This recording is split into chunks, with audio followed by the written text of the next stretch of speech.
Hi, everybody. Welcome to WCAX. A few technical delays here as we kind of kicked off this morning, but we just wanted to get in touch with our Calvin Cutler, who is in Chicago for the DNC. He's been there all week. Will continue to be there until the end of it. So first off, Calvin, good morning, and just wanted to kind of touch base here. Absolutely. Yeah, Thanks, John. and we're working with one screen here, so I'll have to go back and forth a little bit. But you've been there for a couple of days now. What are some of those key takeaways that you've seen the past few days? I know we've had some big name speakers and the like. So what are those big either speakers and issues that you've seen past few days?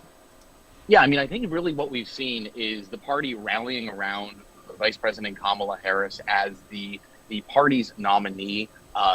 As of course, as we know, this has been a really unprecedented election year in terms of, President Joe Biden, who is an incumbent president, stepping back, and then the party really putting its fundraising and time and effort and support around Harris as the party's standard bearer. And we've seen that play out this week, in speeches on the floor.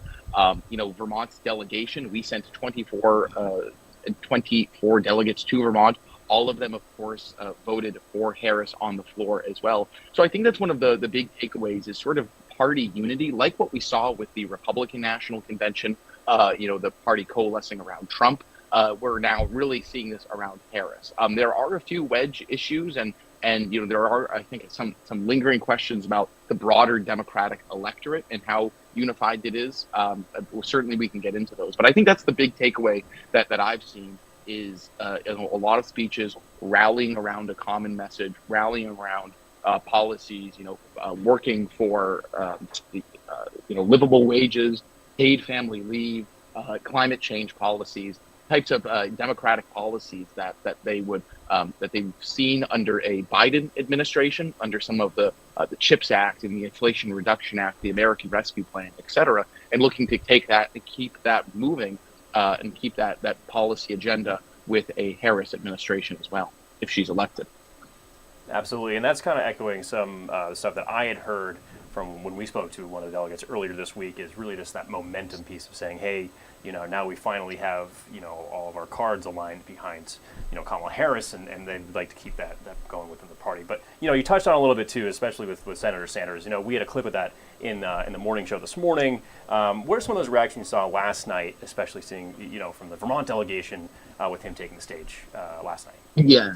It's a really good question, and it is a fascinating dynamic. We've even in Vermont politics. I'm just going to take it back to the primary for a second. We did, see this a couple of weeks ago. This divide, really, which has always been lingering in Vermont politics between Democrats and more of the progressive wing of the party, and to what degree government and spending and social programs should play a role.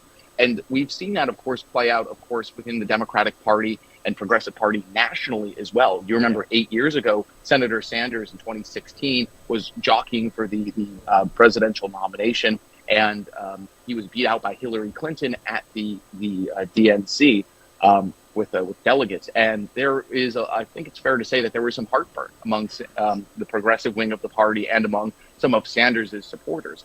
Go back to his speech on Tuesday night, last night, and he talked about the unprecedented amount of federal spending and government intervention on social programs like prescription drugs, like housing, rent stability, mortgage support, things that the government passed during the pandemic through some of that spending. And he said that, government really, if it acts, it can step in and solve some of the society's biggest challenges.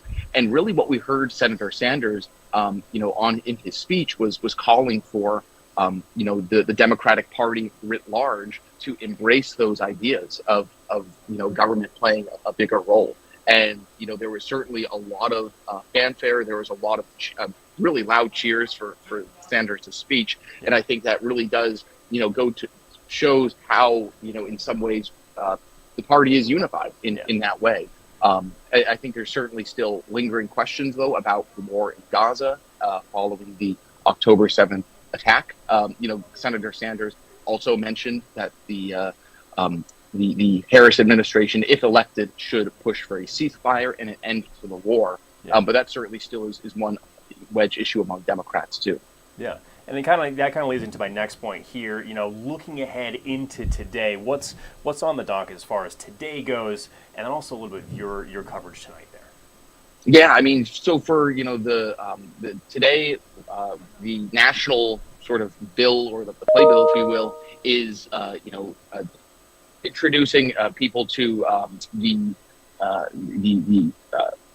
Tim Walz, the Kamala Harris's running mate. And, certainly this week there's just tons of meetings. I think it's a big part of the DNC too. It's about, unity and keeping that momentum moving, but it's also about, party faithful and the grassroots of the party, people who organize, people who fundraise, meeting with their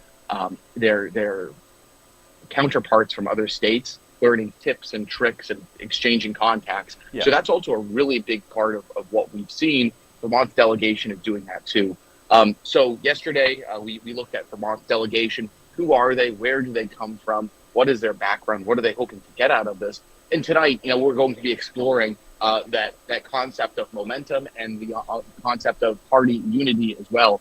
Can Democrats rally around a Harris administration? Yeah. Can they find common policies heading into November that they can campaign on? To counter former President Trump, who is also, to be fair and to point out, he is pointing the finger at some of those programs that Senator Sanders mentioned, saying that's leading to some of the challenging economic conditions that we as a country are seeing. So it really kind of that's kind of what we can expect today, I think.